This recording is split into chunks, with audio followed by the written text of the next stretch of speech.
This is Hkhs Sport, bringing you that heat that far. We keeping the foot on the what on the Hkhs.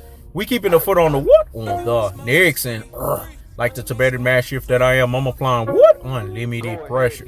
Because pressure does what? It bursts its pipes. Let's talk about it, man. Terence Crawford has heavyweight lifting to do, man. Terence Crawford has a fundamental problem. Terence Crawford has not fought anybody. So boxing community fan bases don't have a right to ask for 50-50. Terence Crawford has to fight Shawn Porter. Terence Crawford has to show us what his true mettle is at the welterweight division. Terence Crawford has to do heavyweight lifting the notion. Terence Crawford has to prove that he is a legitimized welterweight. See, this is the problem with these welterweights, man. Outside of Errol the True Spence, these welterweights are not proving shit. You know what these welterweights are proving? They're proving a whole bunch of talking shit. They're proving a whole bunch of running their fucking mouths. They're proving that they ain't doing nothing but being Rudy Poo and fucking plum brains. They're not doing nothing but being classic goats and troglodytes. They're not doing nothing but being ultra fanboys with the ultra fanboy rhetorics. Terence Crawford hasn't proven nothing, man. So Terence Crawford doesn't deserve the right to come to the negotiation table with 50-50. Terence Crawford has to show us what he is made of when he is tested under real smoke. There is no welterweight that I'm talking about, a live gate welterweight. I'm not talking about this Kell Brook that didn't have Dominic Ingle. Kell Brook that was paid to lose, take a nosedive of a fight. I'm talking about a Shawn Porter. You see the way that Shawn Porter's running his mouth? Shawn Porter is not a Shawn Porter that's coming to lose. He's a Shawn Porter that's coming to embarrass and humiliate Terence Crawford. And Terence Crawford doesn't want that, man. Bob Arum doesn't want that. They don't want to be damaged goods because they know Spence is already looking the other way like, why should I fight this guy? What has he proven? What has he done at the welterweight division for me to give him respect? What has Terence Crawford showcased to us as a real boxing fan for us to sit here and basically jump for joy? He hasn't proven nothing. All Terence Crawford has done is be a chihuahua barking behind a damn fence. Terence Crawford barks, man. He doesn't bite. So when fight fans say that Errol the True Spence is running from Terence Crawford, no, he's not. One fighter has fought Kell Brook, y'all. He's fought Lamont Peterson. He's fought Mikey Garcia. He's fought Shawn Porter. He's fought Danny Garcia. I mean, come on. If that's not heavyweight lifting, I don't know what heavyweight lifting is. And you could sprinkle Chris Algieri in it, because Chris Algieri is a quality opponent. What has Terence Crawford fought? Mean Machine? What quality is that? Jose Benavidez, a one-legged gimp? A one-legged iteration? Come on, man. Jeff Horn? A lame duck? Tell me what Terence Crawford has fought for me to sit here and give him credit. We talked about Kell Brook, the nosedive of a fight. Amir Khan, the last chin variation. We've compared their last opponents. Terence Crawford hasn't proven nothing. Not in the boxing ring and outside of the boxing ring. He has no boxing stardom.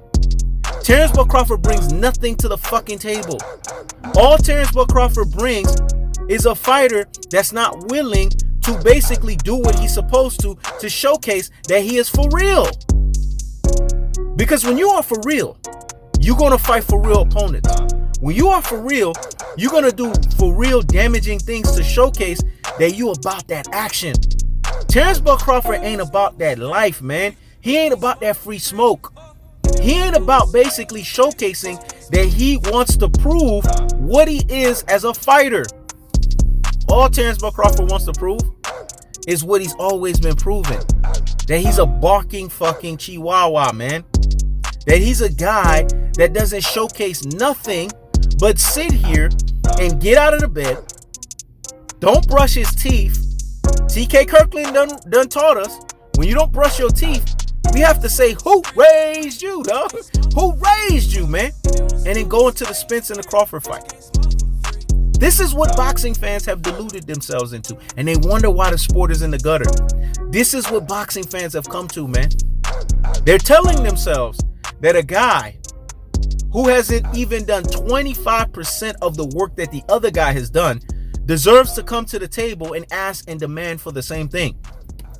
Tell me what Terence Crawford has done at 147. Name me the opponents that he has fought for me to sit here and say that he deserves the same amount going into that fight. Spence versus Crawford is not going to happen because it has nothing to do with Spence.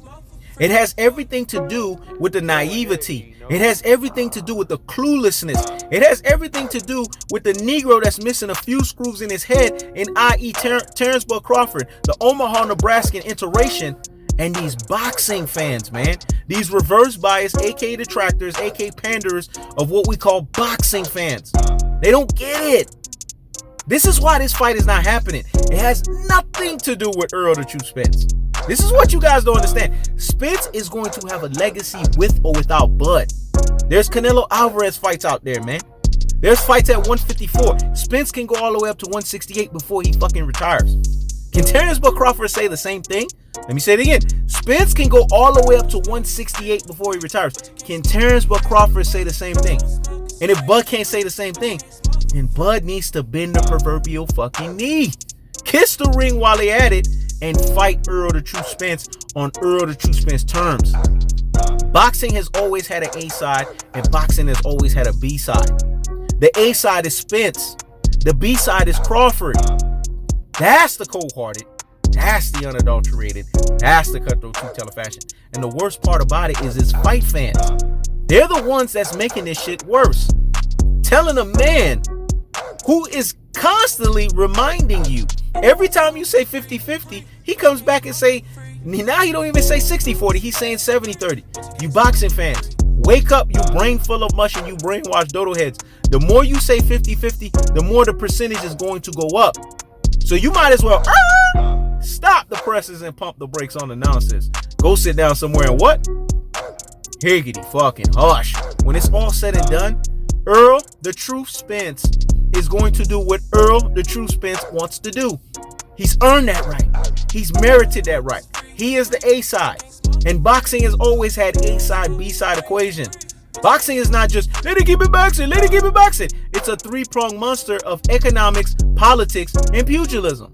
That's the cold-hearted. That's the unadulterated. That's the cutthroat truth teller fashion. I keep the foot on the what on the Hkhs. In this instance, you boxing fans keep running your rabbit ass mouth. Terence Crawford, don't take the 50-50.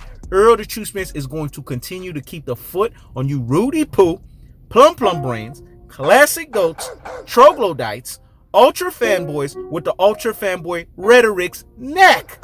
This is He Knows the Sport. Check it out. Go ahead, he knows.